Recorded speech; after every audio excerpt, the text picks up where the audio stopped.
So when you think about any business that's successful, you need to service the customer. I don't think Snapfish understood who the customer was. If you asked employees to define who are we as a company, you'd get a multitude of responses from people. It was all those kind of classic kind of challenges that you see from an organization that had over time just kind of grown apart and disconnected. The business conditions were changing, the market conditions were changing, the morale was poor. Things like teamwork, connection, were not values or priorities within the business. That was actually a real problem. And unfortunately, when you don't have alignment from the top and real key communication, you have everyone trying to do their own thing. There's a lot of passion, there's a lot of motivation, but it wasn't quite directed in the way it needed to be. There was always a feeling that we weren't building towards something together in unison. And unfortunately, in December, we had a huge issue servicing the customer. When you make short-sighted decisions in regards to how do you service the customers, you have hiccups. And I felt that the right need for Egremont was here.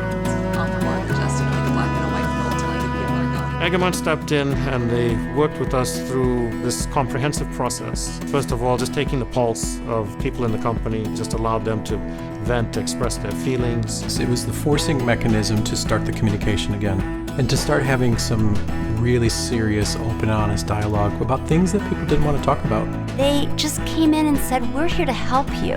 Help yourselves. Which was a different approach. It wasn't from the outside in and being foisted upon us. It was, we want to work with you and learn from you to hear about what are the issues that are affecting you, what's impacting you, what isn't going right, what is going right. Let's figure out how to bridge the gaps that are here and make this organization thrive. To really help identify the key pain points in our operating processes, really laying them out on a big map on the wall and being able to tell visually where the hot spots of trouble, if you will, were. That was the first thing that went off in my mind to say, we may be onto something. Come up with that before we even take it out. So Egremont enabled us to first identify what the key problem was, then understanding how we want to solve that problem directly, and then we go attack it. And that's kind of the approach that I love about it, is one is getting collaboration with everyone and understand it, but then really define which is the problem we're going to solve and how we're going to solve it, and then go after it. It's not like there's a prepackaged solution.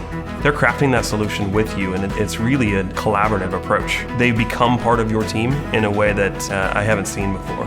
I was skeptical that we would be able to connect all the dots at the beginning, but seeing the willingness of the Egremont team to really dig into the details, that really impressed me. I saw the possibilities open up. I also saw the hopefulness enter the room again. By going through this process together, what opened up was this optimism and this hopefulness for what we can now accomplish together. At the end of the day, what are we trying to do for our customer? And I think specifically with Egremont's customer-back focused, that's exactly what has helped us reestablish our alignment to our customer. That's the fundamental change that we brought through the Egremont process, is actually end-to-end all the way through, taking a complicated situation and making it simple. And finally, with Egremont's help, we see that this is possible. This is transformative. We can do this, and we are excited about it.